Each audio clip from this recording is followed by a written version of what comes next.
Hi everyone. So there is a question that I get asked every single time I do a Q&A with you guys, and up until now I have not even attempted to answer this question. And that question gets phrased in a variety of different ways. Most often I hear something along the lines of, if your house caught on fire and you could only save one plant, which plant would you save? I've had people phrase it as, if you were stranded on a desert island and you could only have one of your houseplants with you, which one would it be? Basically, you guys are constantly asking me to pick a favorite houseplant. And I have said in the past, I can't do it. I just can't do it. It's too difficult. However, recently, with the astronomical unexpected increase of my homeowner's insurance that I mentioned in a recent video to you guys, I've been thinking more and more about, well, what if I had to downsize and I did have to downsize my plant collection because I was downsizing my home? How would I go about picking which plants I would keep and which I wouldn't? And I came to the conclusion that what I would probably do is start with each genus of plant I owned, and specifically each genus in which I owned 3 or more species of a plant in that particular genus, and try to narrow it down to one plant from each of those genus. So thinking about this made me realize maybe this will kind of help give you guys some insight, not into one particular plant that is a favorite of mine because I still can't pick that, but what my favorite plants from each genus that I own are. And I figured if anybody out there is in a situation where they're going to have to be downsizing their home and thus downsizing their plant collection, this might be beneficial to you in providing a way to potentially think about and go about making the decisions about which plants you're going to keep and which ones you're going to have to get rid of. So I also want to make this a little bit more fun today. So what I'm going to do as we go along is I'm going to show you the 2 plants that I narrowed it down to before making my final selection.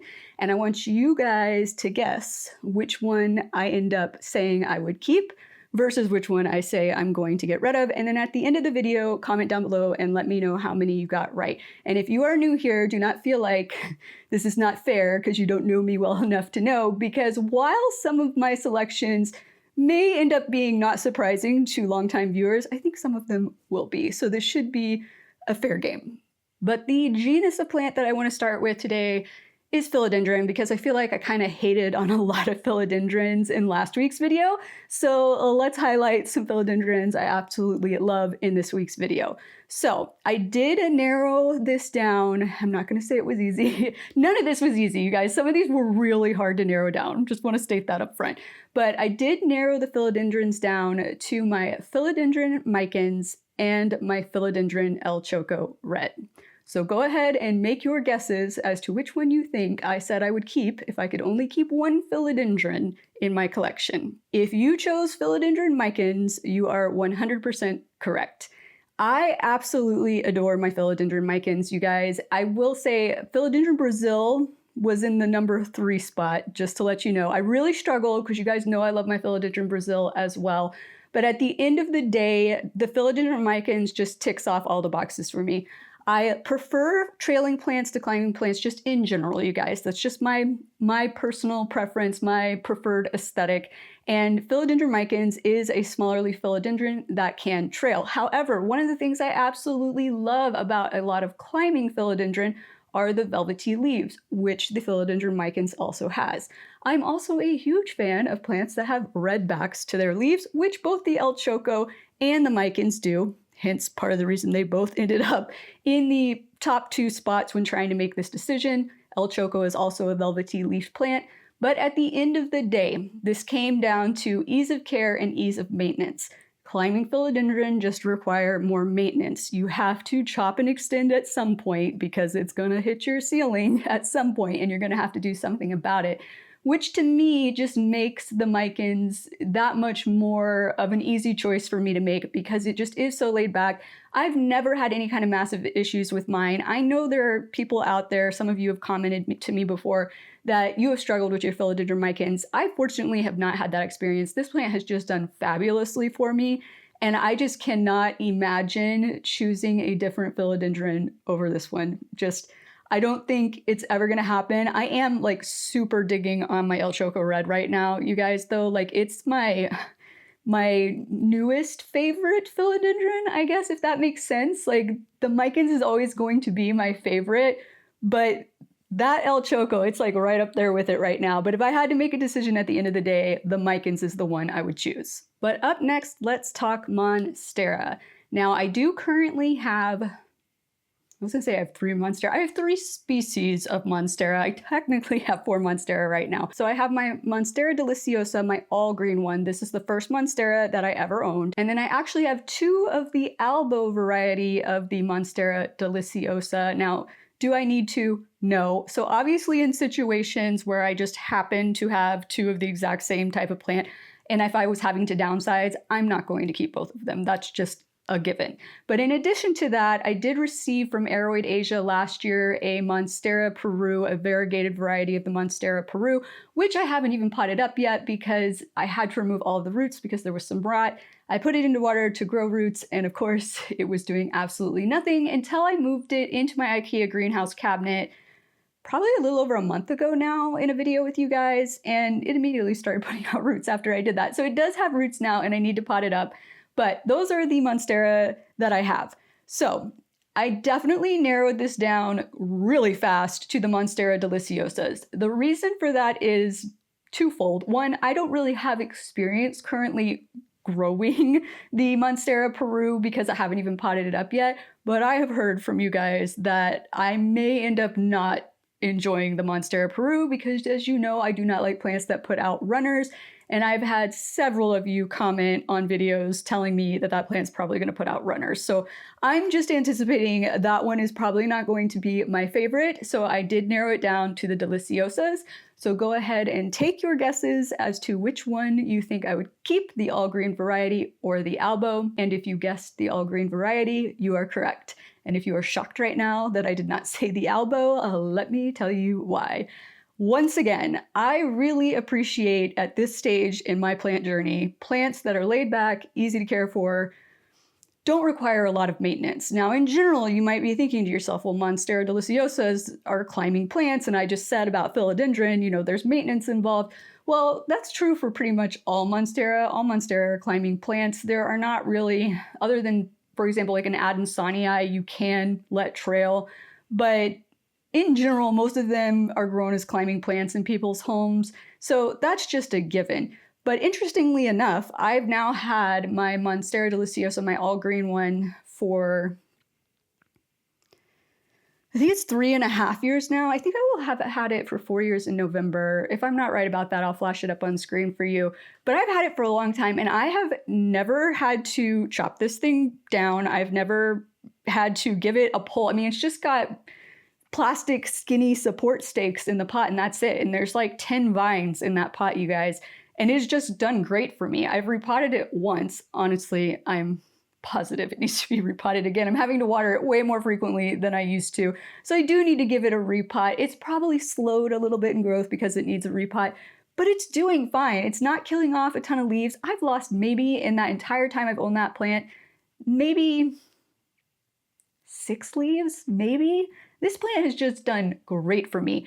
Unlike Monstera albos do not grow as quickly. They tend to be a little bit more finicky. As we know, if you have huge chunks of white on them, it can turn brown. Lots of times these plants tend to be a little bit more prone to root rot than the regular green deliciosa. And so for that reason, I just kind of really appreciate my green one more. And it's just a classic plant. Like that's like the classic house plant, I feel like for a lot of people, is a Monstera deliciosa, an all green one. So for that reason, that is the Monstera that I would choose to keep.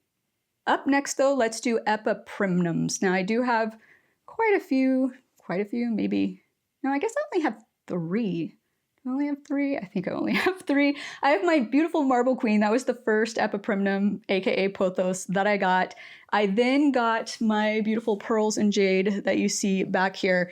And then the most recent one that I got was actually sent to me. It was some cuttings sent to me by one of you guys that lives in Hawaii, and that is my neon pothos. This was difficult, really, really difficult. But I narrowed it down to the marble queen and the neon pothos. Now, real quick, if you're wondering how I narrowed this one, this beautiful one that so many of you comment you love seeing back here, off of the list. This is very similar, in my opinion, looking to a marble queen. It's just got smaller leaves. So for that reason, I decided right away that I wasn't going to have both of these be the ones that I was making the decision between. So, and I only have 3 epipremnum at the moment. So that meant the neon was definitely going to be one of the ones I was trying to choose between. So once again, narrowed it down to the Marble Queen and the neon. So make your guesses as to which one you think I would choose to keep if I could only keep one. And if you chose the Marble Queen, you are 100% accurate. I absolutely adore this plant. It is one of my first houseplants that I ever got. It is my first epipremnum, as I just stated, that I ever got. This thing has just grown so fabulously for me. It has always lived in a north-facing window. It has done fabulous living in a north-facing window. The thing grows like crazy. Every now and again, I will have an issue where it starts to kill off a fair number of leaves, and I'm like, what is going on? But after it goes through that phase, it always spouts off complete new vines from the top that help grow down, cover that up, and eventually I cut off the vines where a bunch of the leaves have fallen off, and it goes back to looking big, beautiful, bushy again. It is just a fabulous, super resilient plant, and I just cannot imagine living without it. I love having it trailing in my dining room. It is just so great. Now, I will say, depending on if I was downsizing or if you're somebody who's downsizing your home, depending on where you're moving and depending on your space that you have, you know, sometimes that's going to come into play. So my Marble Queen, obviously, like I said, it does have bigger leaves than the pearls and jade. Mine is currently in like, I think it's like a 10-inch pot. It's pretty big. This is still in just a 6-inch pot. So sometimes you may need to make a decision based on the actual size of the plant and the size of the space that you're moving into. But you guys also remember, you can take a plant such as my Marble Queen that is in a 10-inch pot, and you can divide it down and pot it into a smaller pot if you need to keep it. So keep that in mind. Don't just rule out plants when you're downsizing because it's like the largest plant you have. Pretty much any plant can be divided. So that's always an option. And then every time you need to repot it, you can just root prune it. I have a video all about that I'll link down below in the description for you. Divide it again and just keep it at that size. That is an excellent way to be able to still keep plants that you absolutely love versus just ruling them out because they're currently in like a giant pot. But up next, let's talk alocasia. So currently, I think I only own 4 alocasia, which was shocking to me. For some reason, I felt like I owned more, but I did get rid of my Maharani last year because that plant was just driving me nuts. I will say, you guys, I've almost had it up to here with alocasia, not in terms of like them not growing well for me, not doing well for me. It's the pest issues, like the spider mites in specific. Like I'm over spider mites. I have spider mites on one of the plants that we're going to talk about, not in alocasia, but later on this list when we get to the calathea that I am not happy about right now. Like I'm really over pests. And alocasia are the biggest ones that I have issues with. Every year, at least one of my alocasias gets spider mites. So there's a point in which I may just decide I'm 100% done with alocasia. But for today's video purposes, we're going to assume I'm not done with alocasia. It was very difficult to narrow this one down to 2 plants, but I did narrow it down to my alocasia cuprea and then my alocasia black velvet. Now, I will say I was having a difficult time narrowing the alocasia down to 2 because, I mean, I absolutely love my Bambino too. My Frydek, I haven't even had that long. It's still just a baby. But man, that alocasia black velvet, it's a nice compact jewel alocasia. It's just great for that reason. So that's where I landed on the alocasia black velvet and the alocasia cuprea. I think some of you might be surprised by the decision I make here. So go ahead and make your guesses, and if you guessed alocasia black velvet, you are incorrect. That's right, threw you for a little loop there. Thought I was gonna say you were correct. I actually chose my alocasia cuprea. I chose the cuprea because I just absolutely love the way this plant looks. Realistically though, should I have picked the black velvet? Probably, because it is definitely, like I said, a more compact alocasia. My cuprea is my biggest alocasia that I own, and it takes up more space than all the others, but I just love the unique look to the leaves, the reddish copperish color to them. It has grown well for me. I will say my black velvet alocasia, I don't know, it goes through phases. Sometimes it's like doing great, and then other times it gets a little wonky. I don't know, but all my alocasia kind of do that, with the exception of the cuprea. The cuprea does pretty well, except for when I repot it. All my alocasia throws a little bit of a fit when I repot them, but that's okay. But that cuprea is doing great. It recently flowered for what I think is the first time. It's the first time I can ever remember it flowering, honestly. And so I was kind of like shocked. I was like, oh, okay, apparently that last repot we did made it happy. It does have a corn baby spouting off in the pot right now too. So it's going to become a more full plant in that pot because it will be more than one plant. So for all those reasons, I just had to choose this one as the one alocasia that I would keep if I could only choose one. But up next on the list, we have syngonium.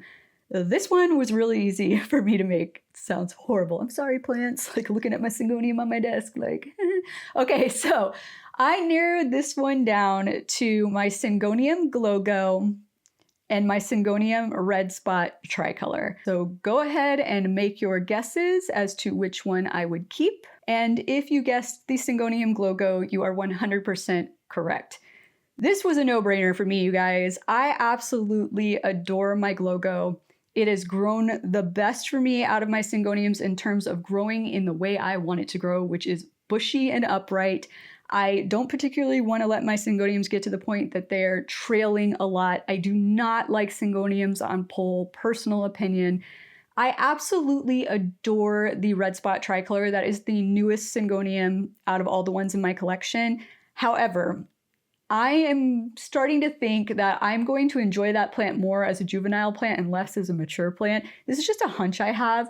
I've started to learn that I actually prefer the juvenile shape to the leaves on syngonium when they're more of that arrowhead shape before they start to actually lobe out, because I don't know how many of you are familiar with what syngoniums actually look like when they mature in the wild. They look nothing like what the leaves look like when they're young. They've become completely lobed out. It looks like a lot of them just end up looking like a completely different plant. And I'm already starting to see the lobing happening more on my red spot tricolor, even though it's the smallest syngonium I own right now. Then I have on like even my white butterfly that's on my desk, which I've had that one for the longest. I've had it for almost 4 years. It hasn't even started to lobe out yet.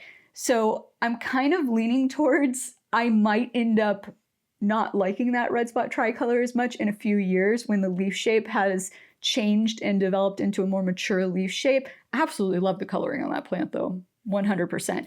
But once again, this really boiled down to, I love the look of my glogo, but I really love the growth pattern. It is so easy to take care of. I have never chopped that thing back. I have never propagated it. Other than cutting off dead leaves, my shears have never touched it, and it is bushed out like mad from the center and filled in and gotten even more bushy since I got it, which I think I've almost had that one for almost 4 years, 3.5 years as well. So there's a theme. Do you see the theme, you guys? I really just like the plants that are so easy and laid back to take care of right now.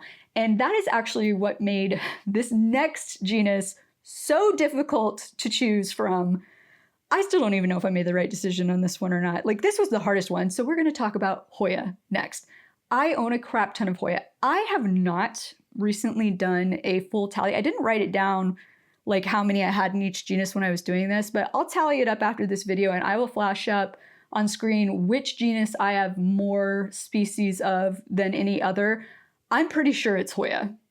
I'd be shocked if I'm not flashing Hoya up on screen right now. Calathea might be more, but I don't think it is because I have so many of those little baby Hoyas now, like from Texas Plant Connection. So I'm pretty sure it's Hoya. So that made it really hard to narrow this down. Also really hard because Hoyas in general, like all my Hoyas, I don't have a Hoya that is more difficult or less difficult than another. They all are fabulous. They're so laid back and easy to take care of, and I can let them trail or I can let them climb. And if I let them climb and then decide I don't want to deal with them climbing, I can let them trail. It is such a versatile genus of plant. I can't. Oh man, I still don't even know if I made the right decision. I'm gonna be straight up honest with you. I'm gonna give you a favorite. Okay, I'm gonna give you a favorite because that's what I said I'm doing in this video. But in real life, would I actually only take one if I were downsizing to another home? It's probably not gonna happen. I think I would try and then I would end up not doing it. But this was so hard, you guys. Okay, so I knew for sure that my Hoya linearis was gonna be one of the top options that I was gonna have to pick amongst because it's just such a uniquely different Hoya than the rest of the Hoyas that I own. But then I also started thinking about like the flowers and how do the flowers smell?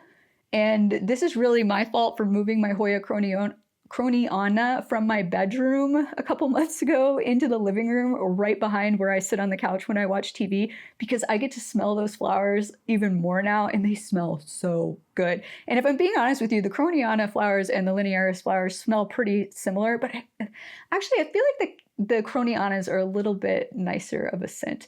So I also narrowed it down to the croniana initially, and then I felt like I was playing favorites to Hoyas with white flowers because they both have white flowers. So then I felt like I was like doing a disservice to the Hoyas with pink flowers. It was hard, you guys. I'm just trying to express to you how difficult it was to make this decision.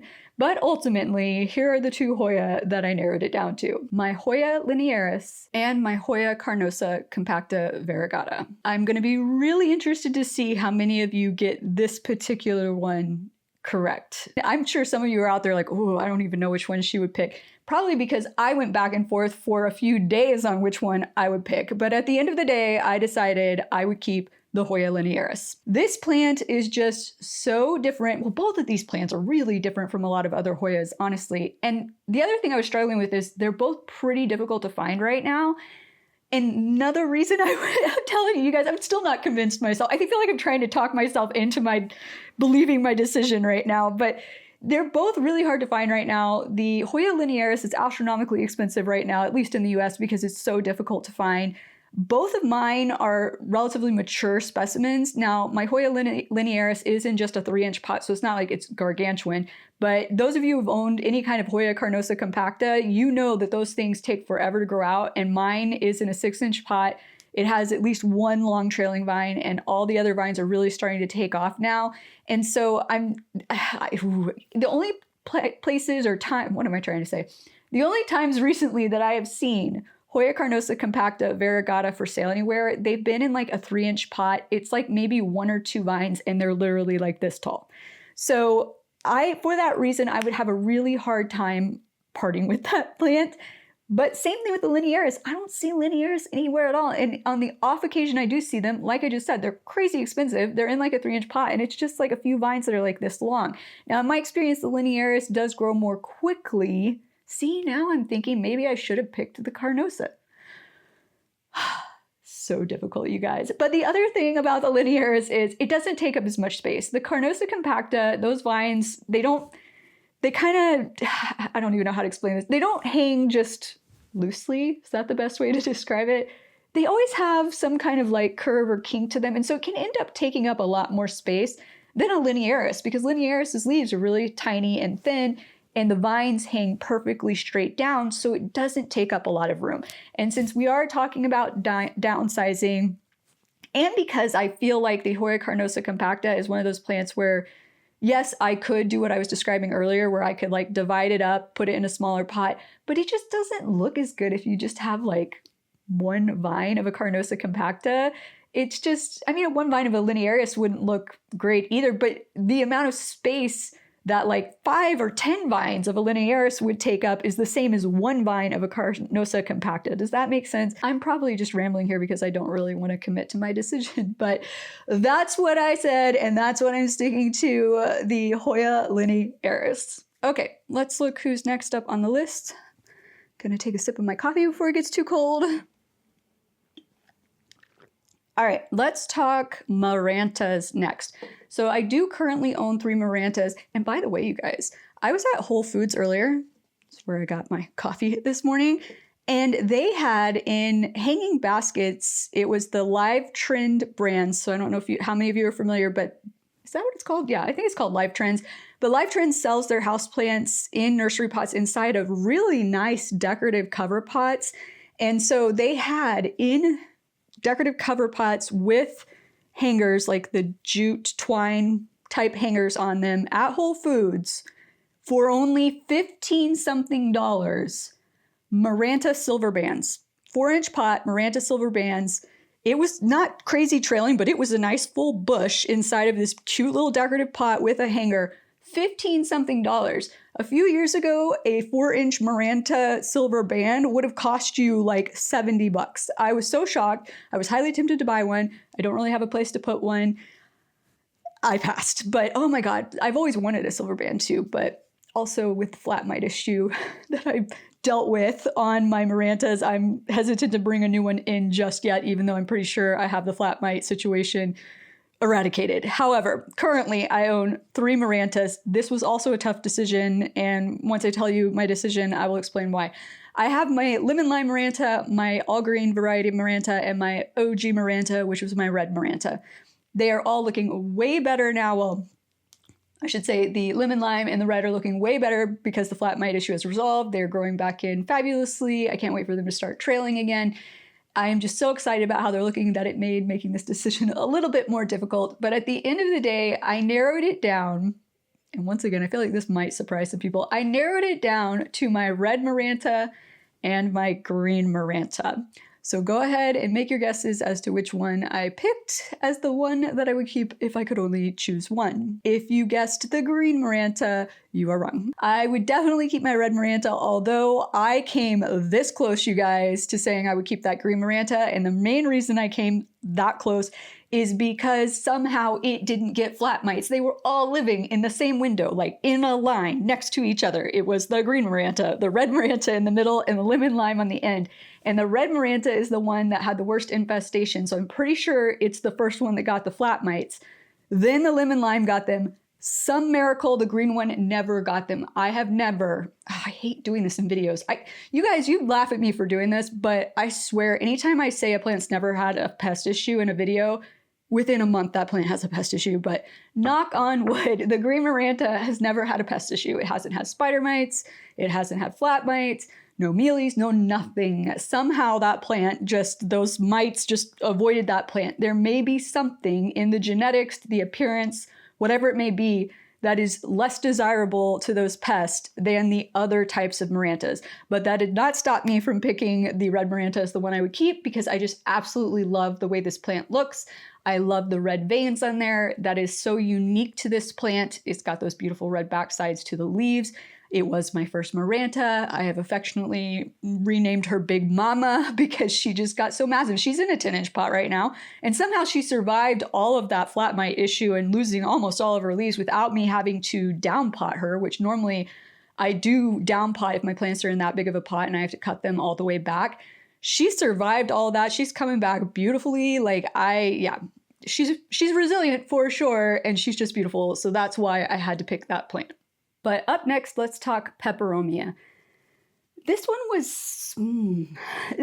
semi-difficult for me, primarily because I have a fair number of peperomia, but I have a fair number of upright growth pattern peperomias, and then I have 2 trailing peperomias. And I almost feel like I tried to cheat, and then I was like, all right, don't cheat yourself on your video that you're doing where you said you're going to pick one from each genus. I almost wanted to cheat and be like, well, I'm going to treat them separately, like separate categories. trailing, not philodendron, oh my gosh, trailing peperomia and upright peperomia, and pick one from each. But then I said, no, that's not fair. That's not what you said you were going to do. This was really hard, you guys. And so originally I was like, well, let me just narrow it down to like my favorite upright and my favorite trailing and pick from those 2. But the more I thought about it, I actually think I like my trailing 2 better than my upright ones. So I narrowed it down to my 2 trailing peperomia, which are my parallel peperomia, aka peperomia tetragona, and my peperomia prostrata, aka string of turtles. You guys, this was so difficult. This one was so difficult. So difficult. Hopefully it's equally as difficult for you to guess which one I decided I was going to keep, but go ahead and make your guesses. And if you chose peperomia prostrata, aka string of turtles, you are 100% correct. This was so difficult, you guys, so difficult. But at the end of the day, I just like the look of the peperomia prostrata better. I love that those little leaves look like little turtle shells. It has grown so great for me. I just absolutely love it. I will say right now, if you have ever grown a string of pearls or dolphins or bananas, which are now the genus Radicin. No, let me try this again. The genus Curio used to be the genus Senecio. A lot of people think that string of turtles is the same genus as those plants. It's not. Genus is peperomia for string of turtles. So if you have had issues with string of pearls, dolphins, bananas, etc., don't think that you're automatically going to have a problem with string of turtles. I find that the growth pattern is very different. I find that the string of turtles is, like every other peperomia, has a tendency to just sprout off completely new plants in the pot. So even if you start to have vines die off, typically it's just pushing out new vines all over the place non-stop. Like I love that plant to death. Love that plant to death. I also appreciate that it takes up a little bit less space than the parallel peperomia because it has thinner vines and they just hang straight down, kind of like what we were talking about with the Hoya linearis, versus the parallel peperomia. They're very stiff vines. They have a tendency to do U shapes and everything else and go out all over the place, so they take up a little bit more space. But I do absolutely love my parallel peperomia as well. But if I had to pick just one, it is hands down going to be the peperomia prostrata. Okay, we have 3 genus left on the list because, just a reminder, I only put genus on the list that I have 3 or more plants in. So we are going to do ctenanthe next. I do have exactly 3 ctenanthe. This one was kind of tough for me too. Okay, I'll tell you why after we talk about which ones I picked. But I did narrow it down to my ctenanthe burl-marxii and my ctenanthe luberciana. And if you guessed that the one I would keep, if I could only keep one, is my ctenanthe burl-marxii, you are correct. This one might have surprised some people because you guys know I love my ctenanthe luberciana. It has gotten massive for me in the time that I have owned it. It lives further back from any windows than any other plant in my house and has done fabulously. So this might have shocked you guys, but my decision was twofold here. One, it has gotten so massive and the way it's grown. So if you aren't aware, ctenanthe and also stromanthe, this is true for stromanthes too, which I gotta do something about my stromanthe because it's looking crazy because it's doing what I'm about to talk about. So these plants have a tendency to grow in what I guess I will call layers. So it starts out as just a bushy plant like my burl-marxii looks like right now, because that was the smallest one that I had when I first bought it. It was the smallest size out of any of them when I first bought them. It was just in like a 3-inch pot, I think. And so it has not had as much time to grow and mature. But what happens is, as they grow and mature, they stay at that one kind of height at first, and then they start sending up taller shoots, and the bottom stem of those shoots is just a single stem, and then it starts to put out multiple petioles, like in a fan, like this, with leaves coming off of them on those taller shoots. So now you've got this bushy bottom, and then a lot of those will come up, and you'll get a bushy second tier, if you will, above that, and then it can keep going. I don't know how high it could go because most of us trim it back before it gets too crazy high. But what I have noticed is when it starts to do that, it's harder to divide the plant and downsize it and have it still look good. So I just feel like if I were downsizing my home, that plant is taking up so much space. I think I would have to divide it and move it into a smaller pot. And it's just going to look super wonky for a while. Also, that particular type of ctenanthe is really easy to find at stores, like just local garden centers and everything. It's super cheap to replace if I ever wanted to just get another one and start smaller again. The ctenanthe burl-marxii, like you don't really see those a lot in stores, or at least in my area. And I just love the patterning on those leaves and the fact that it has the purple backsides to the leaves. So definitely would be the burl-marxii in terms of which ctenanthe I would keep if I could only choose one. Okay, so that leaves anthurium and calathea. I think we'll leave calathea for last. Anthurium. So I've had all but one of my anthurium for only approximately a year. Some of them I haven't even quite had for a year yet. And I was thinking maybe that would make this a little bit more difficult. I don't even know if it's that it would make it more difficult. I just feel like if you check back in with me next year, assuming I still own all the anthurium I own right now, if you were to check back in with me next year, I might have changed my mind on the decision I made because I just haven't had them long enough to see what I'm potentially going to deal with when they get more mature. Hopefully that makes sense. So I do have a lot of anthurium that look really similar. So this was kind of difficult from that regard to narrow this down. And also I have a lot that are silver veined and a lot that are not silver veined, so that made it hard to narrow down. But ultimately, I narrowed this down to my anthurium Pink Lemonade by Bess by Carla and my anthurium Dark Crystal Mag by Carla. So yes, these both have Carla in the crosses, and I absolutely love that fact about them, which is why they ended up being the two that I narrowed it down to. But if you said that I picked the Pink Lemonade by Bess by Carla as the one I would keep, you are 100% correct.